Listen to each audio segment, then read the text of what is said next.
Hi friends, ನಮಸ್ಕಾರ. ಎಲ್ಲರಿಗೂ ಸವಿ ರೆಸಿಪಿಗೆ ಸ್ವಾಗತ. ನಾನಿವತ್ತು ನಿಮಗೆ ಉತ್ತರ ಕರ್ನಾಟಕದ ಸ್ಪೆಷಲ್ ಸಬ್ಬಸ್ಗಿ ಪಲ್ಯ ಮಾಡೋದು ಹೆಂಗಂತ ತೋರಿಸ್ಕೊಡ್ತೀನಿ ನೋಡ್ರಿ. ಇದು ರೊಟ್ಟಿಗೆ ಭಾಳ ಮಸ್ತ್ ಕಾಂಬಿನೇಷನ್ ಬರುತ್ತೆ. ಒಂದ್ಸಲ ಮಾಡಿ ನೋಡ್ರಿ. ಯಾರೆಲ್ಲ ನಮ್ಮ ಚಾನಲನ್ನು ಹೊಸದಾಗಿ ನೋಡ್ತಿದ್ದೀರೋ ಅವರೆಲ್ಲ ಪ್ಲೀಸ್ ನಮ್ಮ ಚಾನಲನ್ನು ಸಬ್ಸ್ಕ್ರೈಬ್ ಮಾಡಿ. ಇದಕ್ಕೆ ಬೇಕಾಗಿರುವಂಥ ಐಟಮ್ಸ್ ಬಂದ್ಬಿಟ್ಟು ಫಸ್ಟ್ ಸಬ್ಬಸ್ಗಿ ಒಂದು ಕಟ್ಟು, ಒಂದು ದೊಡ್ಡ ಸೈಜ್ ಈರುಳ್ಳಿ ಕಟ್ ಮಾಡ್ಕೊಂಡಿದ್ದೀನಿ, ಹಸಿಮೆಣಸಿಕಾಯಿ ಪೇಸ್ಟು, ರುಚಿಗೆ ತಕ್ಕಷ್ಟು ಉಪ್ಪು, ಕರಿಬೇವು, ಕೊತ್ತಂಬರಿ, ಬೆಳ್ಳುಳ್ಳಿ ಮತ್ತು ಒಂದು ಟೊಮೆಟೊ. ಬೇಳೆನ ಮೊದಲೇ 2 ಕಪ್ ಕುದಿಸಿಟ್ಕೊಂಡಿದ್ದೀನಿ. ಮೊದಲಿಗೆ ನೋಡಿ ಸೊಪ್ಪನ್ನ ಹಿಂಗೆ ಇಟ್ಕೊಂಡು ಪೂರ್ತಿ ಸಣ್ಣಗೆ ಕಟ್ ಮಾಡ್ಕೋಬೇಕು ಈ ಥರ.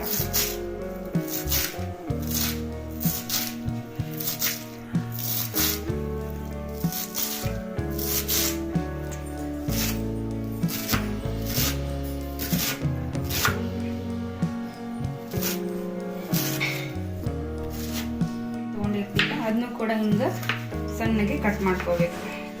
ಸಬ್ಬಸ್ಗಿ ಪಲ್ಯ ಯಾಕೆ ನಾವು ಬಳಸ್ಬೇಕಂದ್ರೆ ಇದಕ್ಕೆ ಆರೋಗ್ಯದ ಗುಣಗಳು ಭಾಳ ಅದಾವ. ಸೊ ಫಸ್ಟು ಬಾಣಂತಿ ತೆಗಿದ್ರಿಂದ ಭಾಳ ಉಪಯುಕ್ತವಾಗಿ ಆರೋಗ್ಯಕ್ಕೆ ಭಾಳ ಹೆಲ್ಪ್ ಆಗ್ತೈತಿ. ಯಾಕಂದ್ರೆ ಬಾಣಂತಿ ಟೈಮಲ್ಲಿ ಎದೆ ಹಾಲು ಭಾಳ ಮುಖ್ಯ ಆಗ್ತೈತಲ್ಲ. ಸೊ ಈ ಪಲ್ಯ ಬಳಸೋದ್ರಿಂದ ಎದೆ ಹಾಲನ್ನು ಜಾಸ್ತಿ ಬರ್ತಾವ.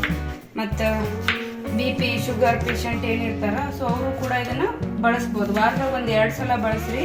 ನಿಮ್ಮ ಆರೋಗ್ಯಕ್ಕೆ ಜೀರ್ಣಕ್ರಿಯೆಗೂ ಭಾಳ ಹೆಲ್ಪ್ ಆಗ್ತೈತಿ.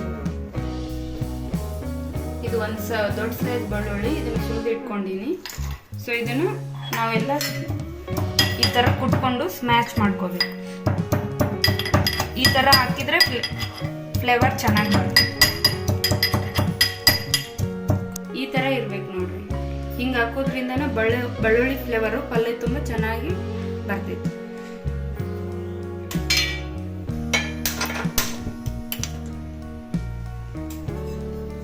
ಮೊದಲಿಗೆ ಒಂದು ಕಡಾಯಿ ಇಟ್ಕೊಳ್ರಿ. ಎಣ್ಣೆ 1-2 ಸ್ಪೂನ್ ಹಾಕೊಳ್ರಿ. ಕಾದ್ಮೇಲೆ ಎಣ್ಣೆ ಕಾದ್ಮೇಲೆ ಸಾಸಿವೆ ಜೀರಿಗೆ ಹಾಕೊಳ್ಳಿ.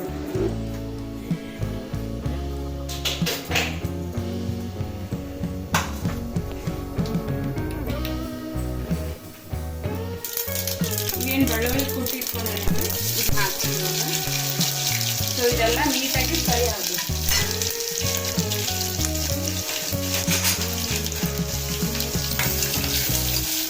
ಕೆಂಪಗಾಗಬೇಕು ಸ್ವಲ್ಪ ಬೆಳ್ಳುಳ್ಳಿ ಎಲ್ಲ.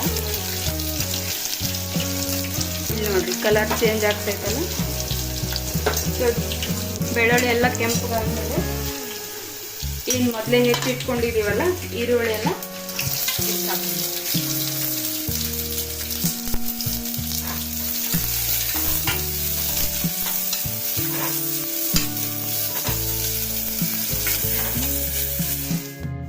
ನೋಡ್ರಿ. ಈರುಳ್ಳಿ ಈ ಕಲರ್ ಚೇಂಜ್ ಆಗುತ್ತಲ್ಲ, ಸೊ ಅವಾಗ ಫಸ್ಟಿಗೆ ಉಪ್ಪು ಹಾಕೊಳ್ರಿ. ಯಾಕಂದ್ರೆ ಈರುಳ್ಳಿ ಚಂದಾಗೆ ಬೇಯ್ತೈತಿ. ಸೊ ಮತ್ತೆ 1-2 ಸಲ ಮಿಕ್ಸ್ ಮಾಡ್ರಿ. ಇವಾಗ ಇದಕ್ಕನ್ನ ಏನು ಹಸಿಮೆಣಸಿಕಾಯಿ ಪೇಸ್ಟ್ ಏನು ರೆಡಿ ಇಟ್ಕೊಂಡಿನಲ್ಲ, ಸೊ ಇದನ್ನು ಹಾಕ್ತೀನಿ. ಹಸಿಮೆಣಸಿಕಾಯಿ ಎಲ್ಲ ಚಂದಾಗೆ ಮಿಕ್ಸ್ ಆಗ್ಬೇಕಿದ್ರ, ಫ್ರೈ ಆಗ್ಬೇಕು ನೀಟಾಗಿ.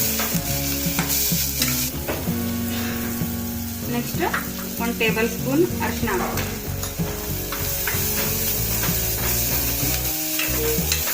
ಸಬ್ಬಸ್ಗಿ ಪಲ್ಯನು ಇವಾಗ ಹಾಕೋತಾ ಇದ್ದೀನಿ.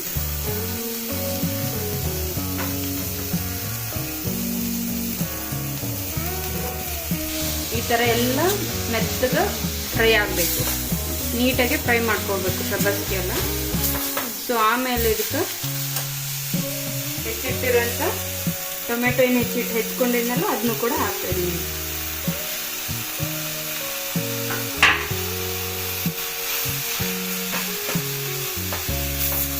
ನೋಡ್ರಿ ಪಲ್ಯ ಎಲ್ಲ ಹಿಂಗೆ ಪೂರ್ತಿ ಬೆಂದ್ಮೇಲೆ ಸೊ ಲಾಸ್ಟ್ಗೆ ಇದನ್ನ ಹಾಕೊಡ್ರಿ, ಬ್ಯಾಳಿ, ಕುದಿಸಿದ ಬ್ಯಾಳಿ.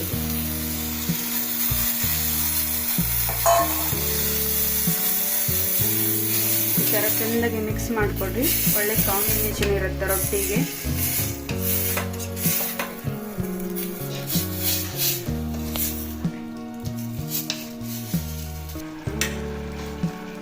ಈ ಥರ ಚೆಂದಾಗಿ ಕುದಿಬೇಕ್ರಿ ಇದು.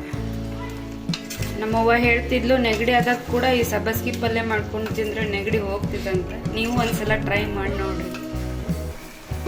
ಒಂಚೂರು ಬೆಲ್ಲ ಹಾಕ್ತೀನಿ ರೀ, ಯಾಕಂದ್ರೆ ಉತ್ತರ ಕರ್ನಾಟಕದಾಗ ಎಲ್ಲ ಅಡುಗೆಗೂ ಸ್ವಲ್ಪ ಬೆಲ್ಲ ಹಾಕಿನೇ ಅಭ್ಯಾಸ. ಸೊ ನೀವು ಬೆಲ್ಲ ಹಾಕಿ ನೋಡ್ರಿ, ಅಡುಗೆ ಇನ್ನೂ ರುಚಿ ಡಬಲ್ ಆಗ್ತೈತಿ. ಲಾಸ್ಟಿಗೆ ಹೆಚ್ಕೊಂಡಿರೋ ಕೊತ್ತಂಬರಿ ಹಾಕಿದರೆ ಪಲ್ಯ ರೆಡಿ. ನೋಡ್ರಿ ಎಷ್ಟು ಚಂದ ಬಂದೈತೆ ಪಲ್ಯ. ರೊಟ್ಟಿ ಜೊತೆ ತಿಂದರೆ ಸೂಪರ್ ಕಾಂಬಿನೇಷನ್ ಇರುತ್ತೆ.